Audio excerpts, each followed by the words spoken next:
dhiirri jaalalan beeytu jettata seenaa tana dhagee namticha wayiitu jira jaartiin isaa akka ajaa'ibaatitti bareedde akka du'utti jaalata jaartii isaa akka du'utti du'umaaf haga jaalatuun irraa isiilleen jaalaluma akkasiisan jaalatti li'annuun nama dhugaati jaalsiisuun almuhim adeemsa jiruu keessatti jaartii isaatuun dhukkuba wayiitiin qabamte dhukkubni isiin ittiin qabamte kun qaama isii irratti madaa babbaasa يعني قام إسي كان إرتي مدات تكسي بباس قرتش ويدمتي إسين قام كنين فرها أوجود التبديل يعني مدات تبي فولو مكان الراف أيدي المهم جرو كيستو سما جراتها جراني جارسي إسي مدا كنين إرتي أرجو جلك أبي إسين إستني منه ويتقرطو ركوبة يعني ركوبة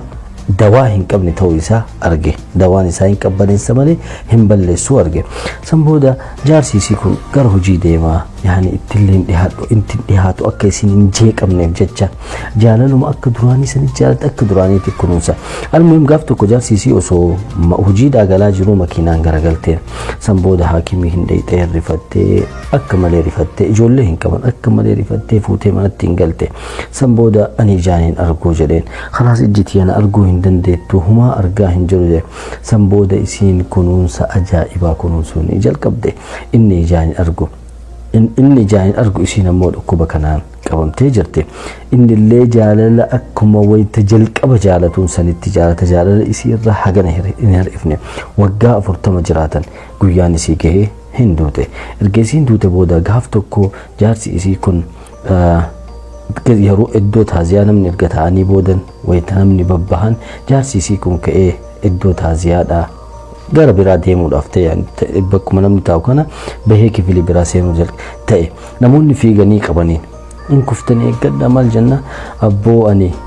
waggaa 40 guutuu ijaaniin argaa ani ijaaniin argu wanni jedheef sababa qabaa jedhe namoonni hirrifatan maali jenna beeytanii jedhe jaartii tiyyatu dhukkuba wayiitiin qabame bareedumni isii sun hir'ataa deeme hirrifatte fuula isii irra sodaa wahii arge sanbooda adagaan sun narra gahee sababa godhadhee ijaaniin argu jedhe malee ani ijaaniin argaa namoonni hojii na waliin hojjetan hin beekan namoonni sharikaa keessa hojjetan hin beekan akka ani ijaan argu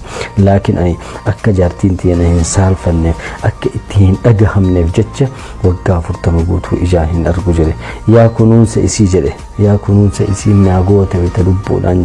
lubbuudhaan jirtu jedhe gadda ajaa'ibaa booyee himate innaa dhiirrillee wayita jaalate masawaa innati maal jedhansan hin kafala dubartiilleen akkasii laakiin dhiirri wayita jaalatu akkana jaalata mee dubartii akkana jaalatti naa fida dhiirri hin jaalatu jettansa